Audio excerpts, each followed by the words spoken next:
my dear Adangsonians, the man of the hour, who is the pride of the Ilocanos, please welcome the gentleman from the north, Senator Ferdinand Bongbong Romualdez Marcos Jr. Today, the 21st anniversary of the enactment of RA 7160, or the Local Government Code. It has been, the Local Government Code, as we have here in the Philippines, has been described as the most revolutionary legislation crafted by Congress since '87, when the framework of the '87 Constitution was put down. The central government has devolved to the local government units political, social, as well as economic powers.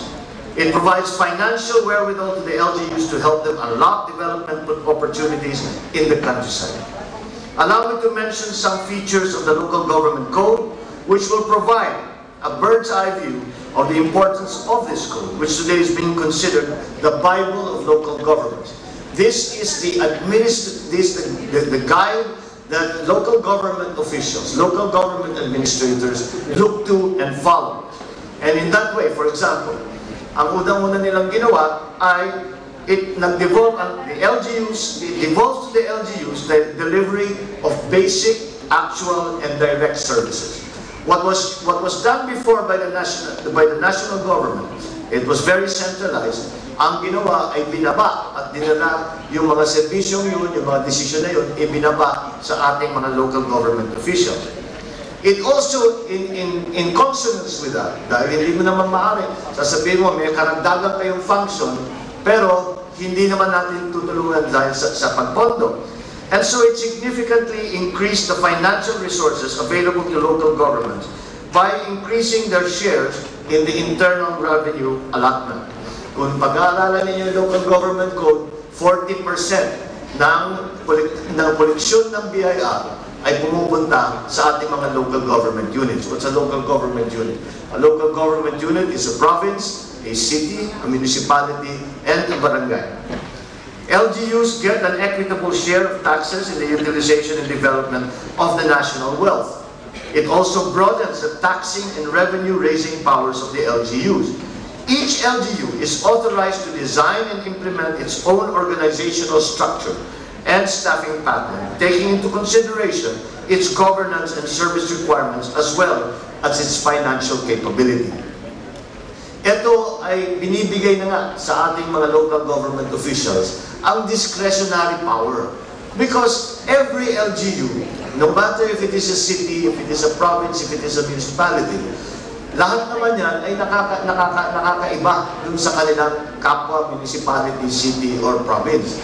At ibang kondisyon. Yung iba ay nasa tabing dagat, yung iba ay nasa bundok, yung iba ay maraming immigrant bigla, yung iba, maraming iba't ibang problema. The natural resources that are available to them are also different. So that discretionary power has been given and devolved to the local government units. I think if anyone here is studying management, you will know the management principle, where your organizational structure should be as flat as possible. Ibig sabihin, kung may desisyon na kailangan gawin, hindi mo nang gagaling dito sa ilalim, dahan-dahan aakyat doon sa kung sino, presidente, CEO, whatever it is, at bago ma-desisyon na dahan-dahan na naman bababa. So, napakatagal. At ang desisyon ay ginagawa sa taas, hindi ko minsan naunawaan kung ano nga ang kondisyon doon sa ilalim, sa grassroots level. The foregoing, if properly implemented by the LGUs, are expected to bring together the different stakeholders into the planning table and to actively involve them in the different development processes that should result in the accelerated progress of the communities. Good governance is the key that opens vast opportunities for development in the countryside, thus accelerating national growth and development. Good governance entails sound management of public resources in order to guarantee full exercise of human rights and ensure optimum growth and development. It involves sound decision-making and the corresponding proper implementation of promulgated policies and programs. And this is essentially what local government is concerned with. When you talk to a local government official, the main preoccupation of a local government official, well, what should be the main preoccupation of a local government official, alam niyo, is simply the development of their area, of their constituency, of their jurisdiction. Yun lamang ang dapat nilang laging iniisip. Pag-iisip sila sa umaga, dapat iisipin paano natin pagagandahin itong lugar natin. Paano natin pagtulungan yung mga walang trabaho. Paano natin bibigyan ng pagkataon yung mga teacher natin na magturo ng tama. These are the issues that local government runs into every single day. And this should be the issues that the local government is concerned with. Now, there is a, shall we say, disconnect sometimes between local and national government. Simply because, see, it is a very fine balance that local and national government have to find. Because the, shall we say, the quality of leadership at the local government level is not consistent. Like in any other endeavor, meron dyan marunong, meron dyan hindi. Meron dyan masipag, meron dyan tamad. Meron magaling, meron hindi. Meron nag-aaral, meron hindi. So, pabago-bago iba, the quality, as I said, of leadership is not consistent. And this presents a problem to national government. Anong nagiging problema? Ang nagiging problema ay lahat naman ng local government units, lahat ng local government officials, nag-aabang ng eleksyon every 3 years. So, kung minsan, ang desisyon ng mga local government officials, hindi sa ikabubuti ng kanilang lugar, kung hindi, paano makalamang sa darating na halalan. Alam naman natin lahat yun. At hindi mo naman matatanggal yun. Dahil, paano nga naman, ang local government official, kung wala naman akong gagawin para madaan ako sa susunod na halalan, di natanggal na ako. Lahat ng gusto kong gawin na magaganda para dun sa lugar ko, hindi ko na magagawa. And that is why, although the political coloring of some of the procedures within the local government are recognized, we have to also know that, you know, we are all political animals. We are all elected officials. Some others are appointed officials. And all of those, despite the safeguards that are available. So how do you legislate that out? That is the problem. That is the difficulty. Well, you cannot. You cannot legislate it out. You must rely upon the good judgment of your electorate to pick good leaders. Those of you who are studying business or management will have come already to the conclusion that management matters. Hindi maaaring sabihin na, kahit sinong ilagay mo dyan, pareho lang naman. Pero, meron din pagkakataon, pag naglagay tayo ng isang marunong, masipag, at mabait na leader, magbabago talaga. Magbabago, magkakaroon ng difference, mararamdaman natin, magkakaroon tayo ng kahit kaunting ginhawa sa buhay natin. And this is what we are always looking for. And these are the different elements that we have to think about when we're talking about local governments. Because yes, there is a national public policy that we agree upon. But at the same time, we also have to understand and be sensitive to the different conditions that local government units have. And again, that is the dichotomy, that is the balance that needs to be found. However, there is a way to isolate the different elements of what constitutes good governance.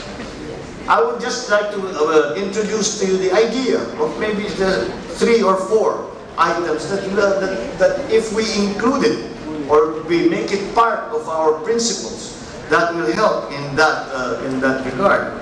Number 1 is transparency. What does transparency mean?